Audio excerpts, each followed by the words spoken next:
everybody, and welcome back to another exciting episode of Cizzles, the only place to ingest the latest in technology and higher education and related services. I am very happy to introduce my friend Bryan Dean. He is a member of the CAST team, and he has some exciting things to talk about today. Welcome, Bryan. How are you doing? Hey, I'm good. I think that I'm a little worried that you set the bar a little bit high by saying that A, that it's going to be something wonderful to ingest, and B, that it's going to be exciting. But we'll It try our is best. We'll try our it best. is going to be exciting. I have no doubt at all. So, why don't you tell us a little bit about what you're going to be doing tonight? We're going to do things a little bit different. We're going to Yep. start cooking first. Yes. Yeah. So today, here's the thing. I've watched a ton of sizzles, and I think, a lot of people share their family recipes or things that are really great. I got to be honest with you. Everybody in my family kind of sucks at cooking. So, like, I couldn't go through and be like, here is, Mama Dean's dirt fruit casserole. I couldn't make something that was going to be, your next favorite holiday special, right? So, started thinking about it, started thinking, well, what do I know? And then doing that, and then including like watching everybody as they either smoke brisket, or they make key lime pie. There are a lot of techniques and a lot of basic things that happen in those family recipes that we don't really highlight because they just happen over and over again. So I really wanted to look and explore this idea of like universal sauces.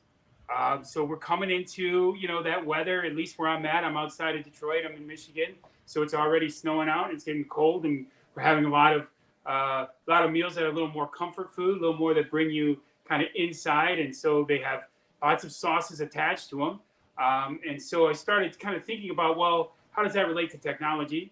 And came up with this idea that there's this concept of these mother sauces, and they have a couple of them. We'll go through them, but it's the idea that from about 4 or 5 sauces, or primarily four that we'll talk about, and then kind of the special sauce, you can build anything.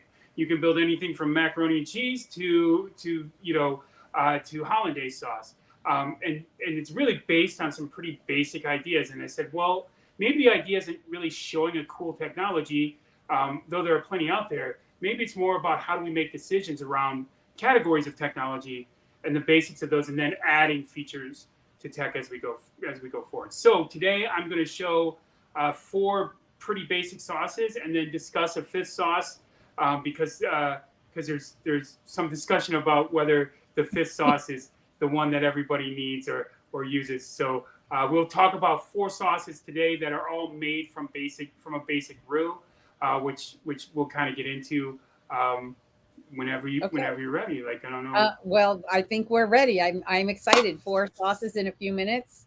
Take over. Okay. All right. So I'm going to preface this by saying, like, this is not going to, you're not going to look at this and be like, wow, I can now make roses out of radishes, or you know anything like that. Like, these, I want to show you something that's really, really simple, and really, like, I'm not going to add any seasoning. I'm just going to cook the basics, because the seasoning is what changes things. So the first thing we're going to do is we're going to make a roux, and there are a couple different types of roux. But really all a roux is it's a 1-to-1 mixture of some kind of fat. In our case, we'll be using butter, and some kind of like flour or starch. In our case, we'll be using all-purpose flour. And then the longer you cook that roux in your pan, the darker it gets, and the darker it gets, changes the flavor, makes it a little bit nuttier, and then those are used in a bunch of different sauces. So first things first, let's make our roux. I've already turned on my burner. We're gonna use this pan right here. I'm gonna whack it on there.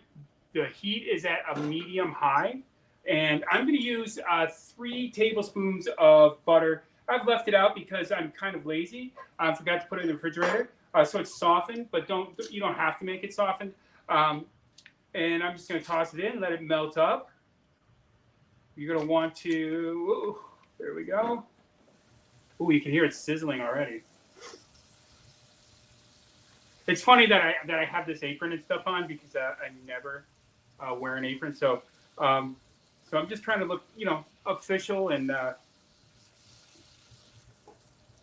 trying to get it all kind of going together. So our butter's melting down. As you can see, we'll let it go for a little bit longer. Again, this is over a medium-high heat. I'm going to whisk it. Now, the thing about making roux is once you've added your flour, you want to keep going. You want to keep stirring. You don't want to stop. You want it to froth up a little bit. I get a nice color to it. I'll show you some colors use different kinds of for flour? the roux as we kind of get into it a little bit more. I've pre-made some, so you won't have to watch me melt butter for the entire time. So our butter is nice and melted. I don't know if you can see. It's delicious. I'm going to now take some flour. I put in 3 tablespoons of butter, so 3 tablespoons of flour. That's going to go directly in. And can you use different kinds of flour, Bryan? You can. I'm just using all-purpose white flour because it's what I had in the house. Okay. You want to make sure that it's a starchy flour, though. So, coconut flour, I've used that for curries, things like that. Now, I've put that in, right? As you can see, right? Starting to bubble. So I'm going to start stirring, and I'm not going to stop stirring until it's all incorporated. Now, so the first kind of roux we'll make is called a white roux. And the white roux is the least amount of time to cook. Typically, it's about 3 minutes till you can kind of get to the nuttiness of it.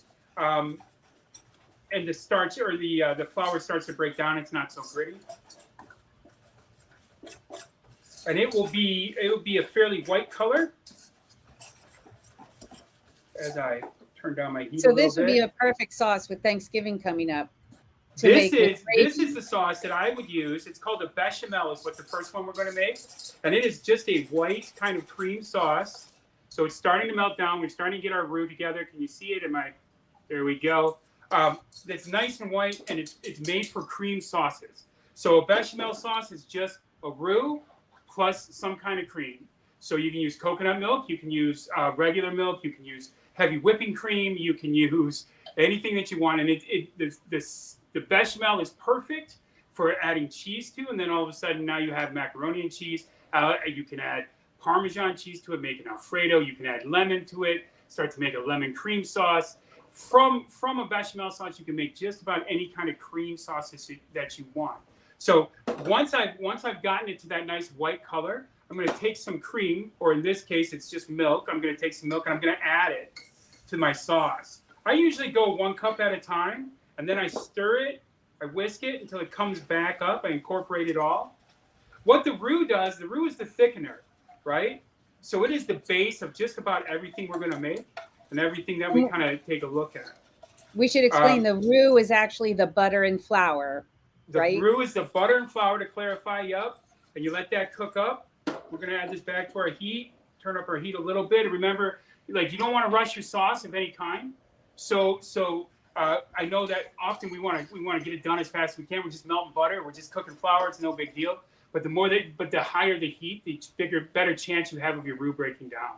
So you want to make sure that you stay at kind of a medium to medium high heat. And anytime you add liquid, like we've just added, you want to keep stirring. And you want to bring it back up. You want to bring your heat back up because you're adding a cold liquid into a warm pan. So then it drops the temperature right away. So you want to add a little bit more heat. Then you want it to kind of start to bubble or come back up to not a boil, but the beginning of a gentle rolling.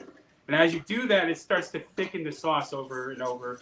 And then you add some more liquid.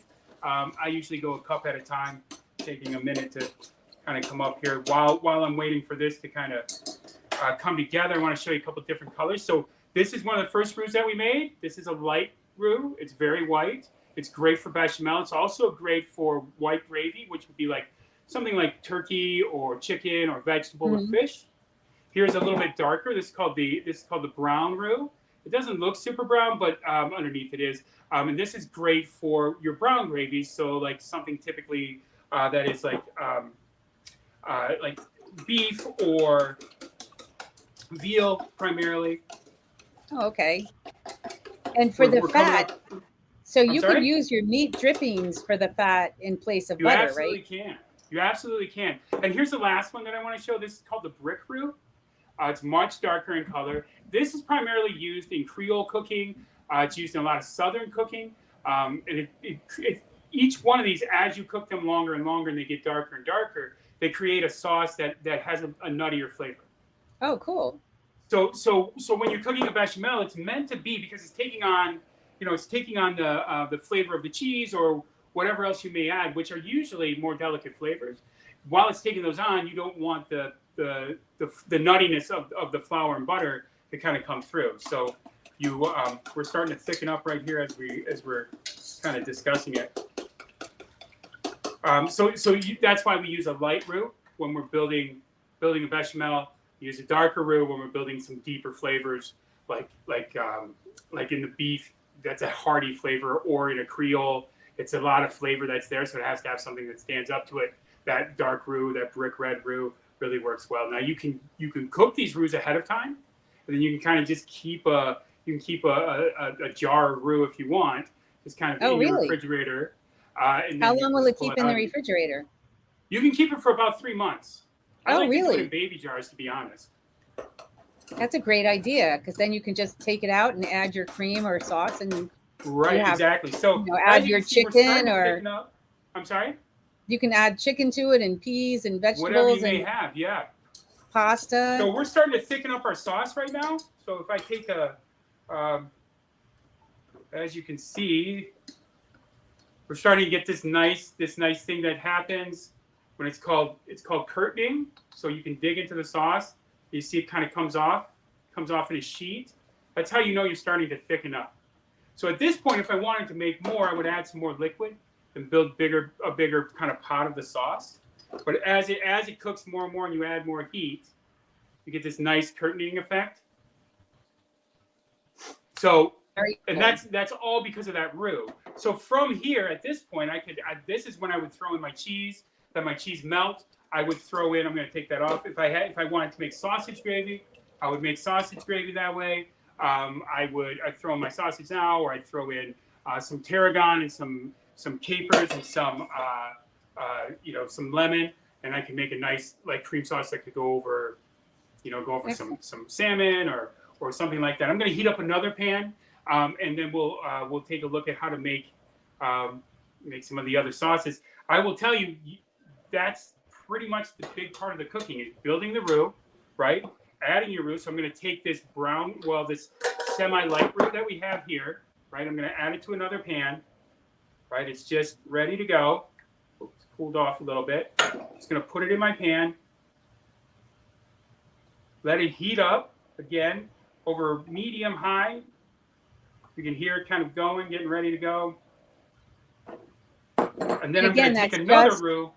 It's just butter and flour that you cook for a longer period of time. Seasoning at any time, right? So if you want to add seasoning to your roux, salt and pepper to taste, no problem. Go ahead. But for the sake of today, I decided not to add any kind of seasoning.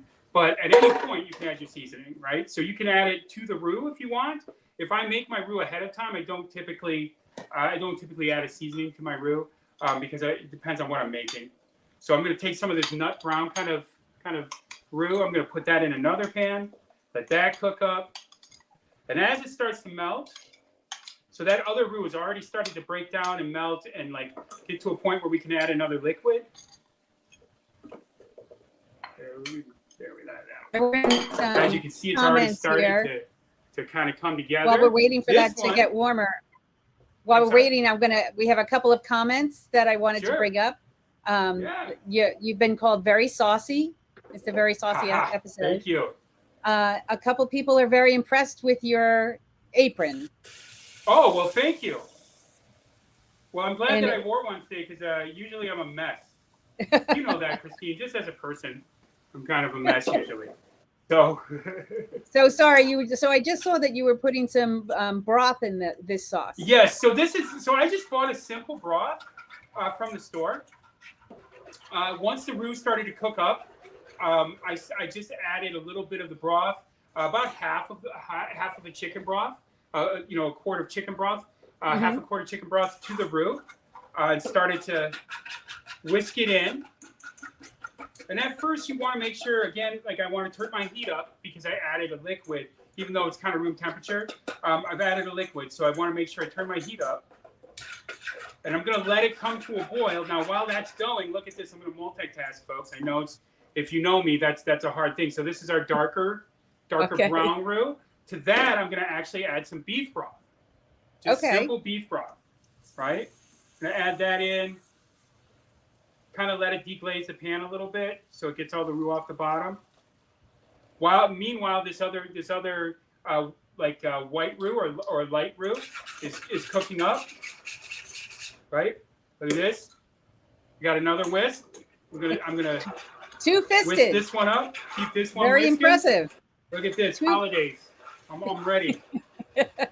Now, so this lighter, this white, what we consider a white sauce, which isn't a bechamel sauce, that's a cream sauce.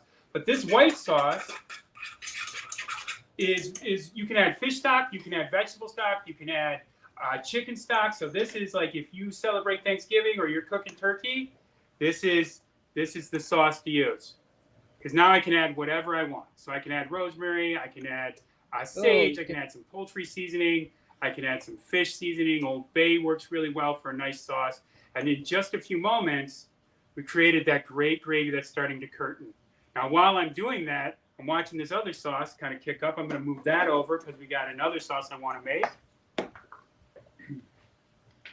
I'm going to let that brown sauce. So the great thing is, like, once you start making these sauces, you can start to add anything. One of my favorite sauces to make, especially when I'm cooking something like veal or beef, is to take some of this broth, kind of reduce the amount of broth that I use, add a little bit of red wine, add some a great mixture of wild mushrooms. All of a sudden, I've got a really beautiful like burgundy sauce that I can put over steak or I can put over veal. Same thing with chicken or just really kind of just about anything. So the idea is that from any of these sauces, any of these kind of 4 sauces, which are pretty easy to make, right? Your roux is just, again, flour and butter, right? Add seasoning if you want, like salt and pepper. I wouldn't go too crazy with other stuff. In like a cream sauce, a lot of people like to add a little bit of nutmeg. You don't have to, right? But your kitchen must smell amazing. We want to know. Some of our commenters want to know: does your kitchen smell amazing right now? Yeah. Well, I mean, I think it smells okay. I think it smells pretty good. Remember, I haven't put any seasoning in these just yet, right? So if I wanted to add seasoning, that's when it really starts to take on its flavor. And then you reduce it and you let it kind of cook, and it starts to bring those whatever herbs you may have put in or whatever seasoning you may have put in, starts to fold it in. So I'm going to let that brown one cook up. I have my my last sauce, the brick red sauce. I'm going to kick up the heat on this little thing a little bit. I'm going to throw this last really dark one in. Again, remember, this is made more for building Southern dishes, Creole dishes, a lot of island food is created with a really dark red roux. And again, this would be the most nutty of the flavors because when you're building something like a red sauce, red sauces are usually pretty hearty. Another one that I love with the brown sauce, I will tell you, like, it's called a hunter's sauce. And what you do is you take a bunch of root vegetables, roast them, right? So roast some carrots, rutabaga, whatever you have, and then you throw that into you puree that, roasted puree it, and then you throw that directly into the sauce. And I've created this really depth of flavor. It tastes kind of like you're in the forest. It's a really great kind of great sauce to put over just about anything. This one is kicking up right now and it's getting ready to thicken. Meanwhile, our red sauce is starting to break down, right? So once it's all broken down and I get a little more heat off of it, I'll show you how to make a red sauce. It's super easy. You add tomatoes. Done. I know it's a shocker. So I will be honest with you, sometimes I just use canned tomato sauce. Now, here's the thing. When creating a tomato kind of sauce from a roux, you can actually skip the roux and you can just cook down your tomatoes, right? And throw a stick of butter in there and cook down your tomatoes, mix them together. It turns out pretty good. I like using a roux because then I know how thick it is. So with that, then, like I said, then I can add my Cajun seasonings. Then I can add some Southern seasonings. I can add some island seasonings, allspice, things like that. Kind of change the flavor and profile. Well, like a bechamel sauce, like the cream sauce, is really great if you use like something like coconut milk. It's really nice to make a really. I really enjoy using it to make curries. I enjoy using it when I make some other like some Indonesian dishes, pretty heavy in coconut flavoring. So I would say that's the entire point, right? Like there are all these, it all comes from one big base, and from that you can start to add the ingredients that will build it and make it different. Now, the one sauce that I'm not going to show you, but I am going to talk about while these kind of thicken up, and I added a little bit more broth to the brown sauce. But as these begin to thicken up and this dark one starts to break down, so those are the 4 basic sauces from roux. And then there's lots of discussion about what the 5th special sauce is. And the reason why it's a special sauce is because it doesn't usually involve a roux. So it may be something like hollandaise is one, which is, a citric acid added to an egg, added to some kind of liquid, right? Or a ponzu sauce, which is a Japanese sauce, which is a citrus sauce. So it's got fish sauce and soy sauce, so it's real clear. But then you add ponzu, which is the citrus of it. Or there's chimichurri, which is considered a pretty staple sauce. That's special sauce, and we'll kind of talk about that as a technique or as a identifier in a minute. That special sauce, I like to reserve that because that's not one of the basics. It's one that you kind of like, you break out and you like, I'm going to make it this really nice dipping sauce. I'm going to make this really nice, chimichurri to put over other things. So this sauce, this roux is starting to get nice and hot. This is a dark brick red. Here it is, folks. Not too shocking. It's just a can of tomato sauce. That's all I'm going to add today. Put that in. You can hear it start to sizzle. Now, here's the thing. With tomato sauce, it takes a while for it to kind of incorporate. I'm going to turn it down. Because the sauce is thick. Yo. It's kind of spitting at me a little bit. We can step away. While that's going, we've still got this other sauce brewing over here. It's starting to thicken up and be nice. I'm going to show that in just a moment. I'm going to turn this down and let this kind of go. There we go. And let me show this last sauce. It's starting to thicken up. So we're starting to get that curtaining that's happening on our brown sauce. From there, add whatever you like. Turn this down. The red sauce thickens pretty quickly, but it needs to cook for a while.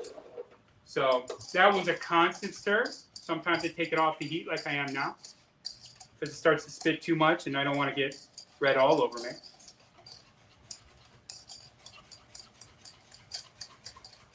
There we go.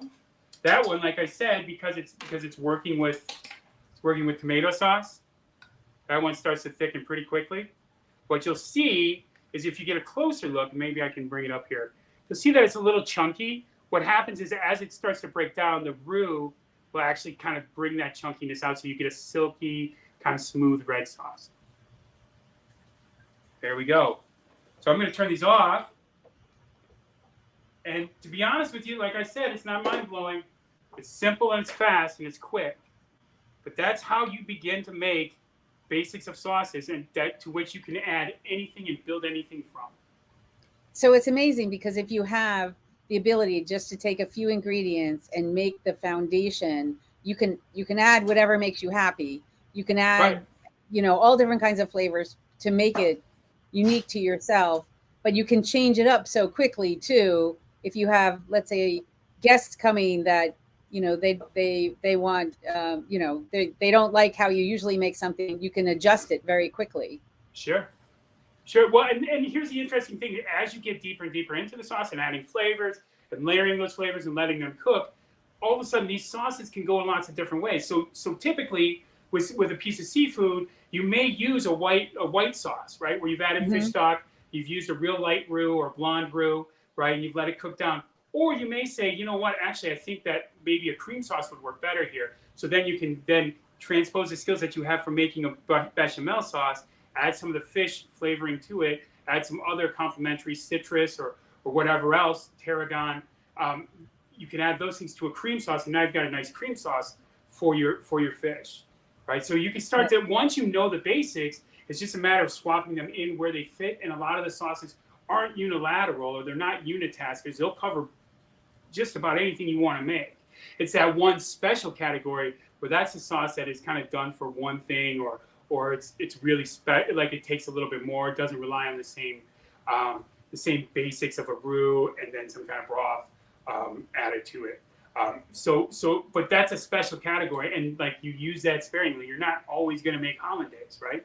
Nobody Right. always wants eggs Benedict every day, right? So you're only Right. going to break that out once in a while.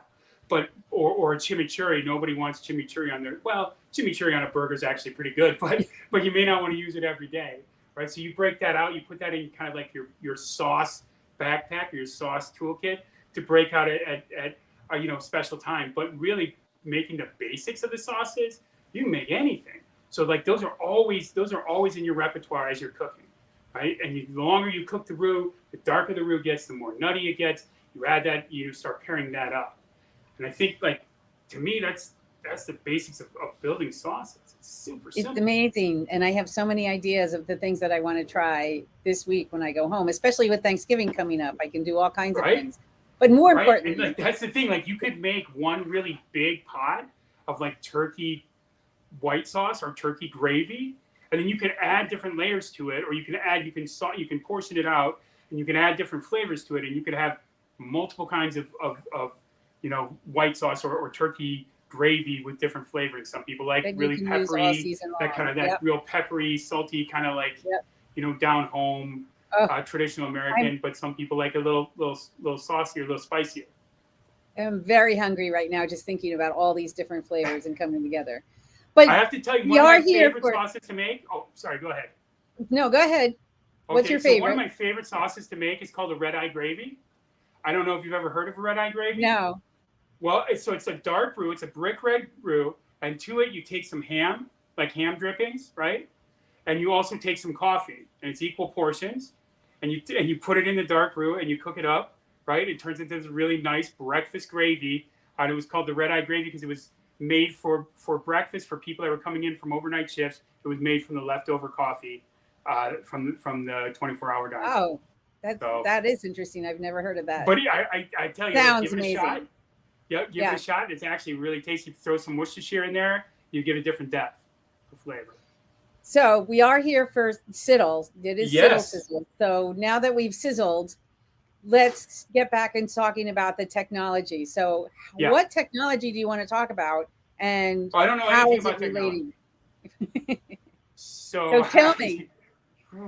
Actually, I don't want to talk about technology. I don't want to talk about a type of technology.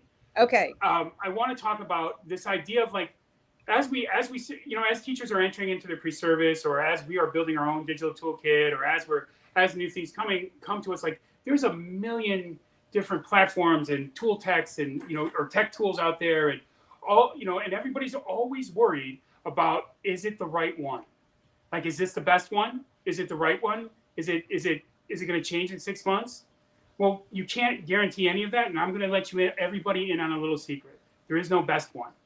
The one that you're using is not the best one. Why? Because it doesn't exist, right? And the next one that you look at is not the best one either, right? And so the idea is, instead of saying, is this the best technology? What can this piece of technology do? It's more, does it fit the purpose that I have, right? And so just like we have built these different sauces from some pretty basic components, we need to look at building our digital toolkit, our digital tools, whatever. I know that a lot of people don't like the word toolkit because it seems kind of static, but I'm going to use it just for the sake of nomenclature right now. We need to build that in a fluid way. So the first thing you build is the roux around your technology use, right? And you ask a couple questions, right? So you ask yourselves, I have it written down so I don't make mistakes, because I know that I'm going to. But some of the questions that you ask are pretty simple. Like, is it needed or is it extra? Like, is it going to solve something? Because we run from this platform to that platform to this tool because it's shiny and it's cool. But remember, technology is just technology, just a tool. And if it doesn't make things easier, it's superfluous and it's not really needed, right? Yeah. So and tools can do lots of different things. A hammer can do lots of different things. It can pry up nails, it can hammer in nails. But to be honest with you, it's going to have a real hard time putting a screw in that's going to stay, right? You have a real hard time cutting a board with a hammer. So it's knowing the right tool. So is this tool needed or is it extra, right? The next question, a big question that I always ask is, what does this tool or what does this piece of technology, what barrier does it attempt to address? Is it a communication barrier? Is it a collaboration barrier? Is it a cultural barrier? whatever the barrier is that it is trying to address, will this tool do that? Or this software that I'm looking at, whatever it may be, will it do that? The next question I like to ask is, how accessible is it, and how accessible do I need it to be? Right. That's an excellent question. So That's one ultimately, question. we want. I'm sorry. Go ahead. Sorry, that's one question I think that people forget to ask. Is Yes. Technology is great for removing barriers, but if it's not accessible to our students, if it's not accessible to the people that we're trying to reach, it Right. doesn't matter how many barriers it removes. And I think that's a very important question. And I think that when we talk about accessibility, like, we often right away, our minds go to, is it accessible for students with disabilities? Is it, and that's, while that's a valid question, we also have to talk about other things about accessibility. Like, how easy is it for students to get on, right? Are there different languages offered through this tool? If I'm using a screen reader, can I convert that screen reader? Right? Like that, those are pieces of accessibility as well. How much bandwidth does it really take? Like, you might use a really cool, teach your kids how to use a really cool movie cutter, like anything out there. You might teach them how to use something like Powtoons, but that thing is a monster when it comes to like eating up bandwidth. So if there's only one computer, or they have a poor internet plan, or they're using the internet from McDonald's, it's real hard for them to access that tool. So when we talk about accessibility, there's tons of depth within accessibility that we need to look at, and we need to pay attention to all of them, right? And while our goal is 100% accessibility on everything, sometimes that's difficult to do, and sometimes a tool is really good for us to use, and it may not address 100% accessibility. So then we have to think about some workarounds, right? And that's a whole different sizzle on its own, a whole different kind of webinar on its own. Oh, good. Then we'll expect you back for doing some of the thing. You've heard it here. Bryan will be back to talk some more. But I think there's some. Well, I'll tag team that with somebody if you really want. Okay. But the other question that I have in building this basic piece of technology, or questions of technology, is ease of access. And I don't put ease of access necessarily on students. I put it on, can students, if I'm using it to teach, can students explain it to parents and parents use? That to me is a really strong point of ease of access, because ultimately, whether they're in first grade or they're in 10th grade, whatever it may be, parents may need to know the technology as well to help out, right? And so when I was teaching, one of the things that I would do is, if we were going to use a new piece of technology, I would invite parents into my classroom on a night before, or I would send them a screenshot tutorial, before we started a project, and show them what the technology was, because they might be able to kind of help their kids, and they would know that would kind of keep them on pace with what's going on with their students. So once you've developed, I'm sorry, go ahead. No, I was going to say that's a really good point, is when we're using these technologies, especially with our students or our pre-service teachers, having those video tutorials with some script or examples of how to use the technology before you even begin to talk about it, having that in place, I think would be extremely helpful. And it would provide that universal design for learning for not only you and your students, but you're right, with the students' parents or with anybody else, substitute teachers, co-teaching, paraprofessionals, and speech language pathologists that come in, anybody that comes in that you need a quick way to be able to show them, having a kit of videos of the technology, I think would be really helpful. Yeah. And it's one of the things I do look at when I'm suggesting a tool for a group of teachers to work with, or just kind of passing it around, is I look and see what their how-to video system, like what it looks like, right? And sometimes oftentimes they'll try to give it like a name that's a bit extra. They'll be like, this is our academy. Look, that's just our how-to videos, and that's like, you can call it academy or welcome to Jamboard University, whatever you want to call it. Just, are they quick? Are they easy? Are they consumable? Right? Because if it's a 15-minute long, that's way too long for me to consume it. Right? How quickly can I learn the skills? How quickly can I send those skills to kids who are in crisis? They're like, I need to get this thing done and I don't know how to do it.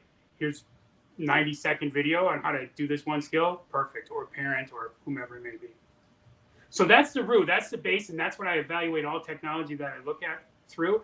And then, just as we had our different sauces, I kind of start to break it down into what are different categories. And these categories actually can be found in CIDDL. They're the basis of a lot of the technology that we review or that we write blogs about. There's a couple categories that we look at, and then I'm going to pull them up. again, like I don't want to make any mistakes, Christine. I'm nervous actually. You're doing well. You're doing well. Oh, good. So as I scroll through and try to find where I put them, here we go. Great. So here's some of the categories. The categories that I look at is one of the first ones is it tech to collect or report data, right? That's one type of technology or one category of technology use. So things like that might include simple things like Excel or sheets or even some like SEL platforms out there, like social emotional platforms out there, will have a way to record behavior. That is a type of tech that maybe isn't as interesting as some of the other ones where they're making presentations or whatnot, but it's super important that you are able to collect that data, analyze that data, right, and build from that. So there's tons of free ones out there. There's tons that are not free, and their complexity changes. Just like the sauce changes by adding seasoning to it, depending on what you need it to do, you can go from using Google Sheets, which is pretty straightforward, or Excel, which seems pretty straightforward, all the way to something like Tableau, which is really intense, or Qualtrics or something like that. So somewhere in there, but it's really just a category to collect and analyze data and then display it. The other one is the tech to create or produce. This is a large category, and in this category, you can break it down to: is this tech to create or produce presentations, or is this tech to create or produce Word documents, or is this tech to create or document processing, or is this create movies? Whatever it may be, there's a lot of things in this category. So things like, all the way simple from Google Slides to something like Adobe Premiere, which is pretty difficult, right? Or using something like Canva, or teaching students how to use something like Powtoon, whatever it may be. Like, this is to create or to produce something that then can be shown. The other one is tech to organize or manage. So things like Flipgrid, Padlet, clickers are great for kind of response, but they're also great for organizing, displaying data, polling software, things like that are really great in that category. Also, tech to communicate. So messaging systems like Remind 101 or collaborative documents are a good way to communicate, or any way that even social platforms, if you really start looking at those, how do we use those safely? How do we use those to kind of convey our information, put it out there online? Usually those are pretty dictated, but online platforms, whether it's something like StreamYard or it's something like Zoom or what have you. And then the final one is tech to collaborate. And so that's stuff like Jamboard, or that collaboration might be built into other things. Remember, we were talking about, like, you can use a cream sauce here, or you can use hollandaise sauce here. Well, you can use a Glock. That's collaboration, right? Or most things have a collaborative side to them now. But there's just ways to go online and use a shared whiteboard, and that's collaboration as well. And so as we move into online or blended, or we move in between these, now we have a lot of technologies that students that are outside of school can now come into school and still collaborate and still use. So those are kind of like and then you've got the special one, right? Like, again, I don't want to forget about it, but the special sauce, which is like your hollandaise or your chimichurri or your ponzu or whatever sauce you have, right? That's the interesting stuff that is kind of maybe a little experimental. You're playing with it a little bit. It might fall into some categories, but it's got something that's a little extra. So something maybe like you're AI not going to use software. it all the time. I'm sorry? Maybe you're not going to use it all the time. You're not going to break it out all the time. One lesson, cool break it out once in a while. Yeah, and so, like, if you're going to gamify something like Buddy Press, or there's a lot of different ways to gamify stuff out there. I'm looking at that. Or if you want kids to start coding and building stuff, like Scratch is fantastic. Or those don't always fit into one of the categories we talked about. Although they might have pieces that feel similar, but those are kind of like those other pieces on the end. And as we move forward, if we teach that framework to pre-service teachers, or even just utilize it in our own classrooms, what we're doing is we're saying, well, if a new technology comes in or technology is interrupted and it goes away, we can slot in something new because we have a way to say this is categorized as this kind. I see it in my classroom as categorized as this. And I've asked these questions, going back to that base roux, I've asked these questions to make sure that stays in the scheme of what I'm thinking about for my class. So I can swap them in and out, or I can collect a bunch of them. But at least I know I have some kind of validation process or way of validating why I'm using it in my classroom, and it's not just shiny and cool. Right. And I love that idea of being able to really look at all the technology that you're using and categorize it so that if it does go away or if something else comes in, you can really spend a minimal amount of time seeing how it fits in your box and whether or not it's worth changing or if it's going to replace something that has been lost or, you know, or it'll also, I think, help you to see what you're missing. You know, once you start to organize your work and categorize everything according to the examples that you gave, you can see if you're missing something. Maybe you're using Google Docs for one reason, but you don't have it in that collaboration space. So then you can add that too. So I love the idea of, number one, connecting that idea of how to categorize your technologies and you know, create something that is individualized to you and your students in your classroom, the same way you just did with making all of these sauces. They were all the same ingredients and very simple to make, but you're personalizing them and creating something that is individualized and useful for you at that moment. Yeah. Yeah. And here's the, you know, you bring up this other great point. As you're using these technologies, like I said, you know, like they might fit into multiple categories, but your initial reason for using that piece of technology, whatever that tool is you don't think about the other ones until you get a little bit deeper and you're like, wait a minute, this is a collaborative piece, or this is a really great way for me to display, you know, to take in data, analyze that data and display it. Like I didn't realize it had that feature. And now I can use it in a couple different places. Yeah, I love that. Well, I want to tell everyone that if you want more information on these categories, that please head over to CIDDL.org. And we do have an article that I'm putting in the comments from our welcome section in CIDDL that talks about where to find these categories and how we want to be able to look at these toolboxes and look at the information. And, you know, it's interesting, too, because when I think back about previous CIDDL Cizzles events, they all talk about different types of technologies and the purpose of it according to these categories. So if you head over to CIDDL.org, you can look at past shows and be able to see where they fit in. And besides all of the other amazing resources that we have on the site that would be able to help you to begin to think about how to categorize all this information. Because it is a lot, but once you break it down into its simple components, it's not that bad. It looks pretty easy.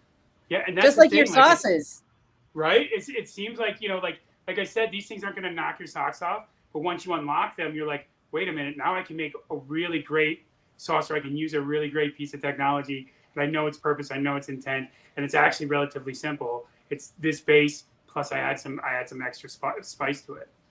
Yeah, I love that. I love it so much. Well, thank you so much for coming. The sauces were amazing. And cool. I've learned a lot, too, about thinking about the technology in a different type of way to be able to really begin to think of how to organize all the technology. Because, I mean, you know, we use it every day, different types of technology. But when I start to categorize that, I think it's going to be able to fill in some holes and figure out how, you know, things that are missing or things that can be enhanced. So thank you so much for coming. Things that you might have too much of.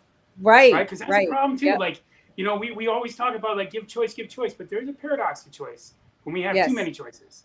And we've collected too many types of one type of technology, and we're like, wait a minute, which one works best here? Let me get rid of some of them, you know? And that's the goal of CIDDL. You know, we want to be a resource so that you are able to make these decisions and be able to find the information that you need. So for our viewers, please head over to CIDDL.org to be able to find out some more information on this and many other categories. Bryan, thank you again so much. If you're interested, I gotta go make a bunch of mashed potatoes. I know. If you're interested in our next CIDDL Cizzles, we have a very special episode coming up on December 8th. That it's going to be a surprise. It's going to be a very special episode that brings in a different audience for us and for participants for us to listen to. So make sure that you tune in for that. And make sure that you follow us on our social media and our website, and join the CIDDL community. Go to the website to join the community. We have a great community that's getting bigger all the time. We cannot wait for future events and to hear what everybody has to say about the resources that we have available. So thank you again, Bryan. Hope to see everybody soon.